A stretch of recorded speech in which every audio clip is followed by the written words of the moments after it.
What's up, YouTube? How you guys been, man? It's been a long time I haven't seen you guys. For our first day subscribers, you guys know I'm Officer Mogul with the City of Miami Aviation Detail. For our new timers or our first timers, welcome to the Miami Police Vlog. So come with me and I'll talk to you guys on the way to the airport and give you guys some updates from our last vlogs that we've made, so that we can go ahead and pre-flight our helicopter and ultimately give you guys the nighttime vlog that I've promised you guys back season 1, probably episode 15, 13, something like that.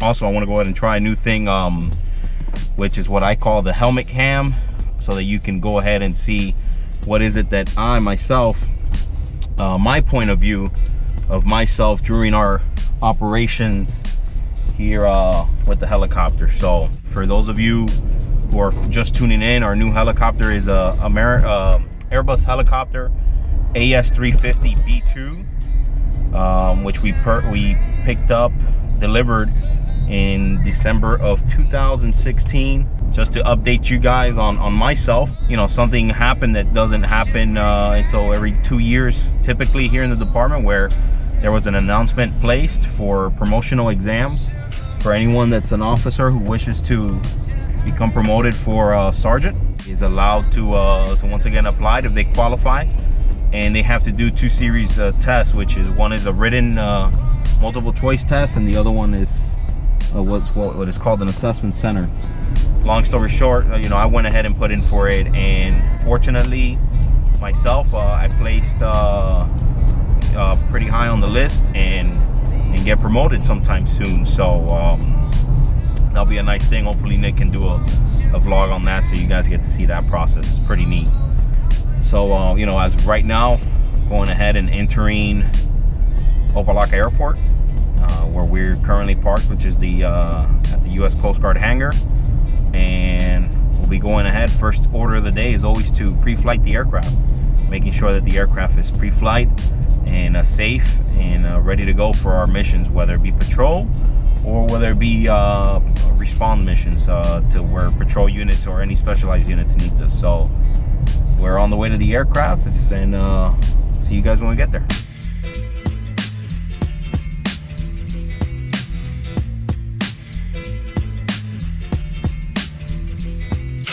All right, guys, as I was saying on the drive-in, went ahead and seen Opa-locka Airport. Once again, this is where we operate out of.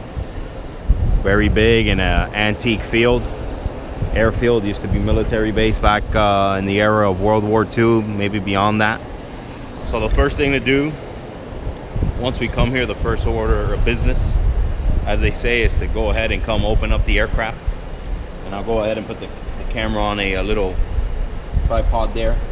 But we go ahead and open up the aircraft, everything that needs to be open, so that we can go ahead and do our proper pre-flight checks. Because due to how things sometimes thermally expand and contract, you know, properties, and especially in metals and any metallic objects, they go ahead and change. And something that you didn't see the night before when the aircraft was hot and running might be here now. When we get here in the morning, it cooled down, you might start seeing any cracks or anything like that develop.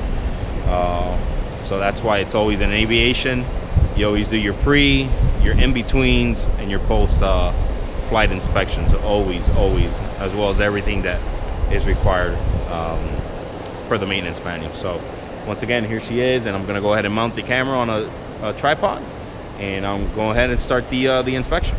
All right, enjoy.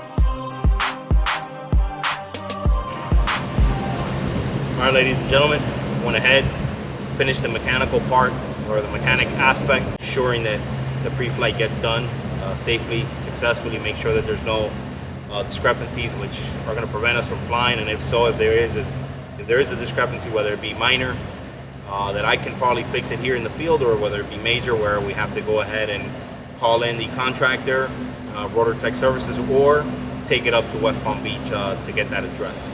So with further ado, I'm going to go ahead and introduce you guys to, for the day one subs and for the newcomers, the sergeant, the pilot of the unit and of the detail. That way you get to know Sergeant Baroto. Come here, Sarge. Guys, Sergeant Baroto, our pilot of the unit. Okay, and Sarge, what's more or less the different aspects from day and night from our job? You know, typically we're on a schedule where we have some daylight, mostly nighttime. What is the different aspects, according to that, what is the different aspects when it comes to day and night, especially on airborne law enforcement? Sure, of course. Just to explain to the folks is basically this.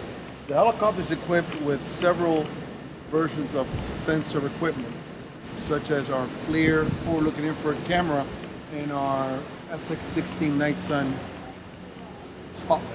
Sarge, you mind pointing that out real quick? Even though they can go back to the other video of the 120, which is all the same equipment, but Sarge is going to go ahead and point that out.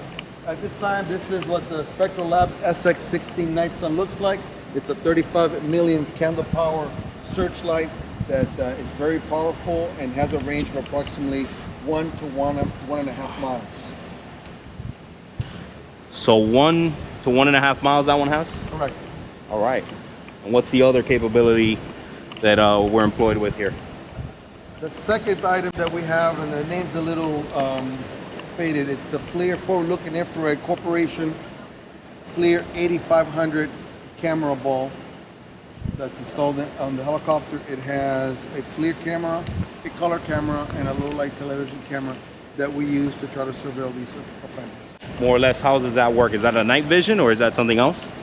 Well, it's not night vision like people normally think, like a light augmentation system. No, this is basically, instead of looking at a visible light wavelength, it's looking at a heat wavelength, which is invisible to the eye. However, in total darkness, the camera can see heat, just like we can see light during the day. All right. Same concept. Awesome. And hopefully, Sarge, what do you think? Hopefully tonight we can try to pick something up and show you guys the use of it. So once again, Sarge and I, we went ahead, birds all pre-flighted. We go ahead and we take up our now patrol mission regarding the unit. Yes. You know, whether it be proactively patrolling or reactively responding to calls. Of course, we're doing some admin stuff in between and any maintenance items that come up. So without further ado, let's go ahead and see what we can get into and see what we can find to go ahead and show you guys. All right, see you in a bit.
All right, ladies and gentlemen, we went ahead, we completed our flight for today, our 10-hour shift. The bird, as you can see, she's back in the hangar. We just went ahead and completed her post-flight inspection of the day. Today, so far at nighttime, in the night portion, what you got to see was that went ahead and responded. There was a 30, a possible 30, which is a shots fired call. At which point we went ahead and located 2 individuals that came out of an area where it's not normal for law-abiding citizens at that time to be walking. And also at which point when I went ahead and put the spotlight on them, they kind of appeared as if they wanted to run and flee for no reason. So at that point we went ahead and directed the units to those individuals so that they can go ahead and identify them due to that suspicious action of when they see the helicopter and the spotlight in an area where we just got a possible shooting and they want to go ahead and take flight and run. That becomes a little bit suspicious at that point, especially when there's typically nobody at that time of night walking there. But the units went ahead, they stopped them, they checked them out via records, and it appears that they were okay. Nothing involved with that possible shooting.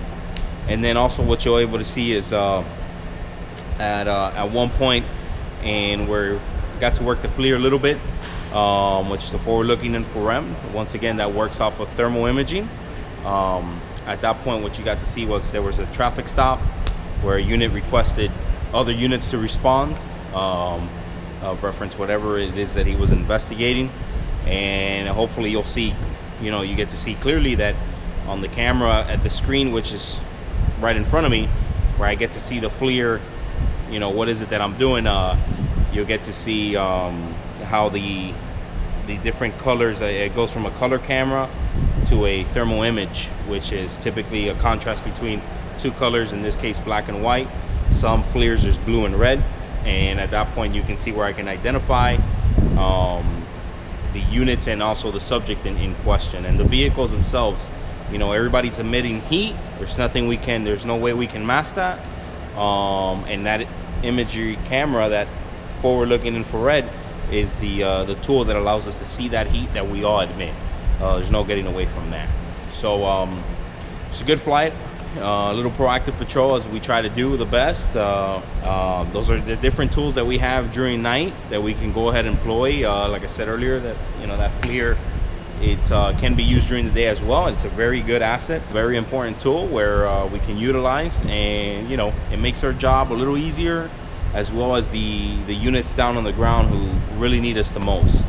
So as always, guys, to our day 1 subs, glad to have you guys back with the aircraft and going for a flight. For the newcomers, welcome to the Miami Police vlog. It's for me the best vlog out there, being a little biased, but it's awesome to be a guest vlogger.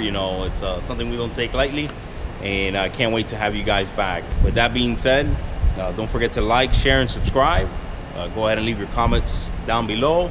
I myself, when you leave your comments down below, I go ahead and try to answer as much questions as I can, so that you can get an answer provided directly from the aviation detail. So have a good night, and catch you guys later.